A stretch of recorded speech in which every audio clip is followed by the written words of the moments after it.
ਉਹ ਫਿਰ ਹੁਣ ਸਾਹਿਬ ਨੇ ਆਪ ਦੱਸਤੀ ਮੀਡੀਆ ਤੇ ਹੁਣ ਸਾਡਾ ਤੇ ਕੋਈ ਨਹੀਂ ਨਾ। ਹਾਂ, ਉਹਨੂੰ ਨਾਲ ਲੈ ਕੇ ਉਹਨਾਂ ਨੇ ਕਿਹਾ ਨਾ ਮੁਲਾਜ਼ਮਾਂ ਕੋਲੋਂ ਧੱਕੇ ਦਵਾ ਕੇ ਜਿਹੜਾ ਨਾ ਉਹ ਬਾਹਰ ਕਢਾਇਆ। जी इमरान खान को मेरे नौकर ने घर से भी निकाला। मेरी बेगम साहबा से बात करो तो मैं कहा साहब बेगम आप तो बेगम साहबा के साथ हैं कमरे में। तो उन्होंने कहा कि बकवास कर रहे हैं तू, जा मेरी बेगम साहब ने गल करा जाके। तो हमने कहा कि साहब हमने खुद देखा आपको बेगम साहबा के साथ अंदर कमरे में जाते हुए।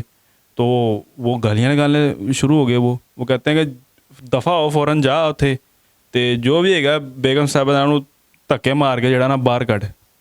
तो हम फिर गए हैं, तो हमने फिर जाके चादर डाली है उस पर, जो भी बंदा था उसको फिर सही हमने पहले मारा है, उसके बाद धक्के देते हुए गेट से बाहर हमने फेंक दिया उसको।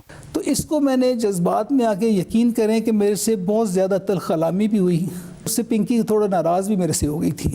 अस्सलाम वालेकुम नाज़रीन, मैं हूं आपका होस्ट अमना सलीम चौधरी और आप देख रहे हैं बुराक न्यूज़। नाज़रीन, आज हमारे साथ मौजूद हैं वो वाला शख्स जिसका शहज़ेब खानज़ादा के प्रोग्राम के अंदर खावर मानेका ने जिक्र किया था कि मैंने अपने मुलाजिम को बोला था कि जाके मेरी बात करवाओ फ़ोन के ऊपर। तो ये वही खुश नसीब इंसान है जिन्होंने जाके बात करवाई थी। हम इनसे पूछते थे कि इन्होंने उस टाइम पर जब बात करवाने के लिए गए थे तो क्या वहाँ पर सारा सिनेरियो था। जी अस्सलाम वालेकुम। अच्छा, मुझे ये बताइएगा, जब आपके साहब का आपको फ़ोन आया था उन्होंने आपसे क्या बोला?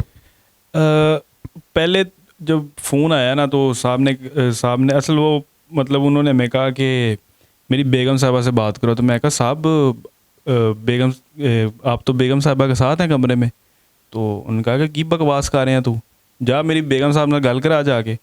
तो हमने कहा कि साहब हमने खुद देखा आपको बेगम साहबा के साथ अंदर कमरे में जाते हुए। तो वो गालियाँ निकालने शुरू हो गए। वो कहते हैं कि दफ़ा हो फ़ौरन जा उत्थे ते जो भी है बेगम साहबा ਨੂੰ ਧੱਕੇ मार के जड़ा ना बाहर कट। तो हम फिर गए हैं, 3-4 लोग, हम मुलाजिम जितने भी थे, ड्राइवर माली वगैरह। तो हमने फिर जाके चादर डाली है उस पर, जो भी बंदा था उसको फिर सही हमने पहले मारा है, उसके बाद धक्के देते हुए गेट से बाहर हमने फेंक दिया उसको। कौन बंदा था सर? ये तो इतने सारी कौम ਨੂੰ पता कौन सी, ठीक है। तो ਹੁਣ ਤੁਸੀਂ ਜਿਹੜਾ ਮੂੰਹ ਸੁਣਨਾ ਚੰਗਾ ਲੱਗੇਗਾ। ਉਹ ਫਿਲਹਾਲ ਉਹ ਜੇਲ੍ਹ 'ਚ ਨੇ, ਉਹ ਬੰਦਾ ਫਿਲਹਾਲ ਜੇਲ੍ਹ 'ਚ ਹੈਗਾ ਤੇ ਉਹੀ ਬੰਦਾ ਹੈਗਾ ਇੱਕ। नहीं कोई माफ़ी शाफी कोई नहीं मंगी, कोई क्या नहीं कि एक बारी छड़ दे कोई? ਨਹੀਂ ਉਹ ਇੱਕ ਵਾਰੀ ਹੋਇਆ ਨਹੀਂ ਨਾ, ਉਹ ਬਾਰ-ਬਾਰ ਹੋ ਰਿਹਾ ਸੀ ਅਸਲ ਵਿੱਚ। ਅਸਲ 'ਚ ਸਿਲਸਿਲਾ ਕਿੰਨੇ ਟਾਈਮ ਤੋਂ ਚੱਲਦਾ ਪਿਆ ਸੀ? ਕੀ ਸਿਲਸਿਲਾ ਥੋੜਾ ਖੋਲ ਕੇ ਦੱਸੋ ਨਾ, ਝੱਕਦੇ ਕਿਉਂ? ਨਹੀਂ ਝੱਕ ਨਹੀਂ ਰਿਹਾ ਮੈਂ। ਅਸਲ ਗੱਲ ਦੇਖੋ, ਘਰ ਦੀ ਗੱਲ ਹੁੰਦੀ ਹੈ ਨਾ, ਉਹ ਫਿਰ ਹੁਣ ਸਾਹਿਬ ਨੇ ਆਪ ਦੱਸਤੀ ਮੀਡੀਆ ਤੇ ਹੁਣ ਸਾਡਾ ਤੇ ਕੋਈ ਨਹੀਂ ਨਾ।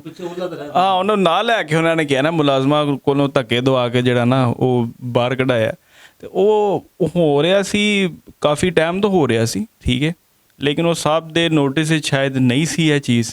ਤੇ ਉਹ ਤੁਹਾਨੂੰ ਪਤਾ ਨਾ ਕਿ ਉਹ ਖਾਨਕਾਹ ਵੀ ਹੁੰਦੀ ਹੈ, ਠੀਕ ਹੈ। ਤੇ ਉਹ ਬੜੇ ਲੋਕ ਆਉਂਦੇ ਜਾਂਦੇ ਸਨ ਦਮ ਦਰੂਦ ਕਰਾਉਣ ਨਾ।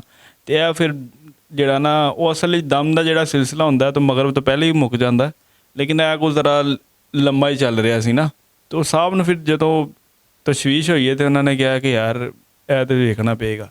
ਤੇ ਉਹਨਾਂ ਨੇ ਫਿਰ ਮੁਲਾਜ਼ਮਾਂ ਤਾਂ ਕਰਕੇ ਨਾ ਕਿ ਉਹਨਾਂ ਨੇ ਕਿਹਾ ਕਿ ਯਾਰ, ਉਹਨਾਂ ਨੇ ਸਪੈਸ਼ਲ ਫਿਰ ਫ਼ੋਨ ਕੀਤਾ ਕਿ ਯਾਰ ਜਿਹੜਾ ਨਾ ਦੇਖੋ ਇਹਨੂੰ ਜਿਹੜਾ ਨਾ, ਸਾਨੂੰ ਤਾਂ ਇਹ ਲੱਗ ਰਿਹਾ ਸੀ ਕਿ ਸਾਹਿਬ ਹੈਗੇ ਨੇ। ਦੇਖੋ ਨਾ ਮੁਲਾਜ਼ਮ ਤੇ ਘਰ ਦੇ ਬਾਹਰ ਹੁੰਦਾ, ਠੀਕ ਹੈ। ਤੇ ਉਹ ਪਤਾ ਨਹੀਂ ਬੰਦਾ ਉਹ ਕਦੋਂ ਦਾ ਬੈਠਿਆ ਹੁੰਦਾ ਸੀ ਆ ਕੇ। ਨਹੀਂ ਉਹ ਮਤਲਬ ਬੂਆ ਲੰਘ ਤੇ ਨਹੀਂ ਅੰਦਰ ਆਉਂਦਾ ਸੀ? ਨਹੀਂ ਦੇਖੋ, ਹੁਣ ਦਿਨ ਨੂੰ ਨਾ ਸਵੇਰੇ ਦੁਪਹਿਰ ਨੂੰ ਕਿੰਨੇ ਲੋਕ ਆਉਂਦੇ ਜਾਂਦੇ ਨੇ, ਠੀਕ ਹੈ। ਹੁਣ ਸਾਨੂੰ ਇਹ ਨਹੀਂ ਪਤਾ ਨਾ ਕਿ ਉਹ ਕਿਹੜਾ ਬੰਦਾ ਹੈਗਾ ਜਿਹੜਾ ਕਿਸ ਟਾਈਮ ਦਾ ਆਇਆ ਹੋਇਆ। ਮਿਸਾਲ ਹੈ, ਇੱਕ ਬੰਦਾ ਸਵੇਰੇ ਆਇਆ ਤੇ ਉਹ ਗਿਆ ਹੀ ਨਹੀਂ ਹੋਇਆ। ਹੁਣ ਦੇਖੋ ਨਾ, ਇੱਕ ਮੁਲਾਜ਼ਮ ਹੈ, ਉਹਨੇ ਦਿਨ 'ਚ ਇੱਕ ਜਗ੍ਹਾ 'ਤੇ ਨਹੀਂ ਬੈਠ ਰਹਿਣਾ, ਉਹਨੇ ਬਾਹਰ ਦੇ ਵੀ ਕੰਮ ਕਰਨੇ ਨੇ, ਅੰਦਰ ਦੇ ਵੀ ਕਰਨੇ ਨੇ। ਤੇ ਉਹਨੂੰ ਤਾਂ ਨਹੀਂ, ਉਹਨੂੰ ਤਾਂ ਇਹ ਹੋਏਗਾ ਯਾਰ ਜੋ ਵੀ ਆਇਆ ਉਹ ਚਲਾ ਗਿਆ, ਠੀਕ ਹੈ। ਤੇ ਉਹ ਰਾਤ ਨੂੰ ਖੁਸਰ ਫੁਸਰ ਹੋਵੇ ਤੇ ਉਹ ਬੰਦਾ ਫਿਰ ਉਹ ਤਾਂ ਇਹੀ ਲੱਗੇਗਾ ਨਾ ਵੀ ਘਰ ਦਾ ਬੰਦਾ। ਤਾਂ ਜਦੋਂ ਸਾਹਿਬ ਨੇ ਕਿਹਾ ਨਾ ਕਿ ਯਾਰ ਮੇਰੀ ਗੱਲ ਕਰਾਓ ਬੇਗਮ ਸਾਹਿਬਾਂ ਨਾਲ ਜਾ ਕੇ, ਤੇ ਮੈਂ ਕਿਹਾ ਕਿ ਯਾਰ ਇਹ ਸਾਹਿਬ ਦੇ ਅੰਦਰ ਹੈਗਾ, ਇਹ ਕਿਵੇਂ ਮਤਲਬ ਹੈ, ਕਿਉਂ ਕਹਿ ਰਿਹਾ? ਮੈਂ ਕਿਹਾ ਸ਼ਾਇਦ ਕੋਈ ਨਾਰਾਜ਼ਗੀ ਹੋ ਗਈ ਹੈ ਨਾ। ਤੇ ਉਹ ਮੈਂ ਸਾਹਿਬ ਨੂੰ ਕਿਹਾ ਕਿ ਮੈਂ ਤਾਂ ਤੁਹਾਨੂੰ ਵੇਖਿਆ ਅੰਦਰ ਜਾਂਦੇ ਹੋਏ। ਉਹਨੇ ਕਿਹਾ ਕੀ ਬਕਵਾਸ ਕਰ ਰਿਹਾ ਤੂੰ, ਚੱਲ ਜਾ ਮੇਰੀ ਗੱਲ ਕਰਾ ਜਾ ਕੇ ਬੇਗਮ ਸਾਹਿਬ ਨਾਲ। ਤੇ ਜਦੋਂ 2-3 ਵਾਰੀ ਮੈਂ ਉਹਨਾਂ ਨੂੰ ਕਿਹਾ, ਉਹਨਾਂ ਨੇ ਕਿਹਾ ਕਿ ਉਹਨਾਂ ਨੂੰ ਫਿਰ ਜ਼ਾਹਿਰ ਉਹਨਾਂ ਨੂੰ ਇਹ ਚੀਜ਼ ਦਾ ਹੋਏਗਾ ਡਾਊਟ ਪਹਿਲੇ ਤੋਂ ਹੀ। ਉਹਨਾਂ ਨੇ ਕਿਹਾ ਕਿ ਜੋ ਵੀ ਹੈਗਾ ਨਾ ਅੰਦਰ ਉਹਨੂੰ ਛਿੱਤਰ ਮਾਰੋ ਤੇ ਉਹਨੂੰ ਧੱਕੇ ਦਿੰਦੇ ਹੋਏ ਇਹਨਾਂ ਨੂੰ ਬਾਹਰ ਕੱਢ ਦਿਓ। ਇੱਕ ਚੀਜ਼ ਤੁਸੀਂ ਮੈਨੂੰ ਦੱਸਣੀ ਹੈ, ਜਦੋਂ ਤੁਸੀਂ ਕਮਰੇ 'ਚ ਗਿਆ ਸੀ ਤੇ ਅੰਦਰ ਸਾਰਾ ਸੀਨ ਕੀ ਬਣਿਆ ਸੀ, ਤੁਸੀਂ ਦੱਸਣਾ, ਖੋਲ੍ਹ ਕੇ ਦੱਸੋ। ਦੇਖੋ ਉੱਥੇ ਨਾ ਹਨੇਰਾ ਹੋਇਆ ਸੀ ਤੇ ਉੱਥੇ ਮੋਮਬੱਤੀਆਂ ਜਲ ਰਹੀਆਂ ਸਨ, ਠੀਕ ਹੈ। ਤੇ ਅਗਰਬੱਤੀ ਦੀ ਜਿਹੜੀ ਹੈ ਨਾ ਮੁਸ਼ਕ ਆ ਰਹੀ ਸੀ ਬਹੁਤ ਜ਼ਿਆਦਾ, ਠੀਕ ਹੈ। ਤੇ ਵਿਰਦ ਚੱਲ ਰਿਹਾ ਸੀ, ਠੀਕ ਹੈ ਇਹ ਮੈਨੂੰ ਨਹੀਂ ਯਾਦ ਕੋਈ ਤੋ ਤਾਲੀਆਂ ਦੀ ਨਾ ਇੰਝ ਆਵਾਜ਼ਾਂ ਆ ਰਹੀਆਂ ਸਾਨੂੰ ਤੋਂ ਬਹੁਤ ਵਿਰਦ ਕਿਸ ਚੀਜ਼ ਦਾ ਚੱਲਦਾ ਸੀ? ਇਹ ਯਾਦ ਨਹੀਂ ਨਾ ਇਹ ਨਹੀਂ ਹੁਣ ਯਾਦ ਇਹਨਾਂ ਦੇਖੋ ਨਾ ਮੈਂ ਬੂਆ ਖੋਲਿਆ ਨਾ ਹੁਣ ਦੇਖੋ ਨਾ ਮੈਂ ਹੁਣ ਆ ਰਿਹਾ ਬੂਏ ਵੱਲ ਤੇ ਦੂਰੋਂ ਹੀ ਆਵਾਜ਼ਾਂ ਆ ਰਹੀਆਂ ਨੇ ਅੱਛਾ ਮਤਲਬ ਕਿ ਜਿਸ ਟਾਈਮ ਤੁਸੀਂ ਕਮਰੇ ਦੇ ਵਿੱਚ ਵੜੇ ਤੇ ਉੱਥੇ ਮਤਲਬ ਅਗਰ ਬੱਤੀਆਂ ਚੱਲਦੀਆਂ ਸੀ ਉੱਥੇ ਮੋਮਬੱਤੀਆਂ ਚੱਲਦੀਆਂ ਸੀ ਤੇ ਜਿਸ ਟਾਈਮ ਤੁਸੀਂ ਰੋਸ਼ਨੀ ਕੀਤੀ ਉਸ ਟਾਈਮ ਕੀ ਮਨਾਜ਼ਰ ਸੀ?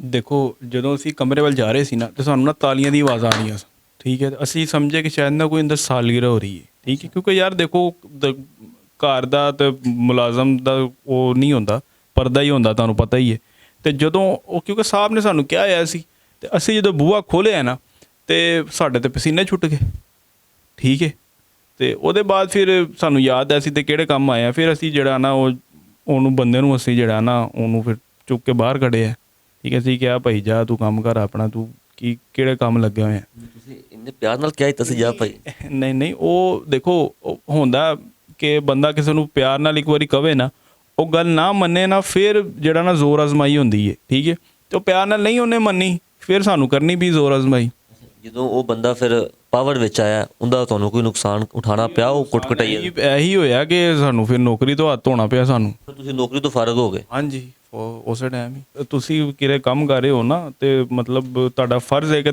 ਆਪਣੇ ਮਾਲਕ ਦੀ ਗੱਲ ਤੁਸੀਂ ਮੰਨਣੀ ਹੋ ਤੁਹਾਨੂੰ ਜੋ ਵੀ ਕਵੇ ਠੀਕ ਹੈ ਸਾਡੀ ਡਿਊਟੀ ਸੀ ਅਸੀਂ ਡਿਊਟੀ ਕਰਤੀ ਔਰ ਸਾਨੂੰ ਤਾਂ ਨਹੀਂ ਸੀ ਪਤਾ ਨਾ ਕਿ ਇਹ ਬੰਦਾ ਕੱਲ ਨੂੰ ਕੀ ਬਣ ਜਾਏਗਾ ਠੀਕ ਹੈ ਤਾਂ ਅਸੀਂ ਤੇ ਆਮ ਬੰਦਾ ਹੀ ਸਮਝ ਕੇ ਉਹਨੂੰ ਜਿਹੜਾ ਨਾ ਉਹ ਤੋਂ ਬਾਹਰ ਕੱਢਿਆ ਤੋਂ ਤੇ ਇਹ ਤੇ ਉਸ ਬੰਦੇ ਨੂੰ ਸੋਚਣਾ ਚਾਹੀਦਾ ਸੀ ਨਾ कि वो काम की कर रहा है। तो जी नाज़रीन जैसा कि आपने सारी गुफ्तगू सुनी भाई ने सारा बताया कि उस टाइम पे क्या सिनेरियो था क्या मामलात थे किस तरह का वहाँ पे सीन बना हुआ था इन्होंने जाके उसको कैसे हैंडल किया और कैसे वहाँ पे सारे जो मामलात थे उनको क्लोज़ किया तो सारा आपने सुन लिया। तो इसके साथ अपने मेज़बान को इजाज़त दें। अल्लाह हाफ़िज़।